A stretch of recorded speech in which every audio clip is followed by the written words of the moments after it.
दिल्ली के मुख्यमंत्री अरविंद केजरीवाल के लोन माफी के आरोपों पर बीजेपी बुरी तरह टूट पड़ी। मुफ्त की चीजों के बदले वोट बटोरने का मामला सुप्रीम कोर्ट पहुंचने के बाद से केजरीवाल और बीजेपी में कर्ज के मुद्दे पर लड़ाई छिड़ी।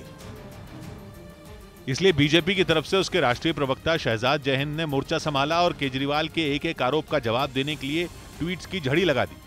बीजेपी ने आम आदमी पार्टी पर लोन माफी और लोन राइट ऑफ के नाम पर लोगों को गुमराह करने का आरोप लगाया। लोन माफी से मतलब ये होता है कि कर्जदार को लोन का एक पैसा तक नहीं चुकाना होता। अगर उसने कर्ज के बदले कुछ गिरवी भी रखवाया हो तो वो भी उसे वापस मिल जाता है, जैसे सरकारें किसानों का कर्ज माफ करती हैं। बीजेपी ने दो टूक कहा कि केजरीवाल के आरोप बिल्कुल झूठे हैं क्योंकि सरकार ने कोई लोन माफ नहीं किया है। उल्टा उसने दावा किया कि उसकी सरकार की मजबूत कोशिश की वजह से बैंकों ने बीते 8 साल में 8,60,000 करोड़ रुपए से ज्यादा के बैड लोन वसूल किए। और तो और बीजेपी ने बाकायदा आंकड़े जारी करके कहा कि मोदी सरकार में बैंक बहुत चंदन उगाएंगे तो चोर आएंगे, बेच नहीं सकते। ये सोचकर आप चिंतित हो क्या? अगर 130 करोड़ में चंदन उगाने वाले आपको सिखाएं तो देरी क्यों? फ्रीडम ऐप को अभी डाउनलोड करें। सोच समझकर लोन दे रहे हैं और उन्हें सूद समेत वसूल भी रहे हैं। बीजेपी ने यह भी दावा किया कि उसकी सरकार में बैंकों ने लोन को राइट ऑफ करना बेहद कम कर दिया है और इसके सबूत के तौर पर आरबीआई के आंकड़े भी जारी किए।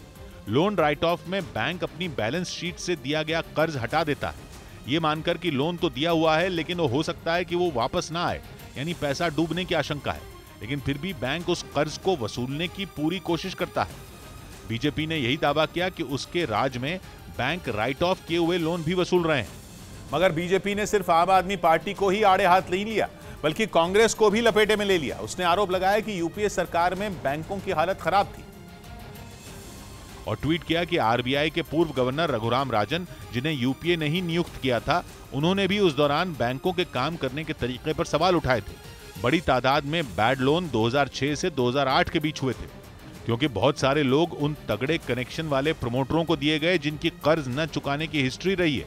बीजेपी ने आरबीआई की तरफ से जारी किए गए आंकड़े पेश करके यह भी साबित करने की कोशिश की कि साल 2013-14 में यूपीए सरकार के दौरान बैंकों से लिए 1.32% लोन में धोखाधड़ी हो रही थी, लेकिन मोदी सरकार उसे कम करके साल 2021-22 में 0.05% पर ले आई।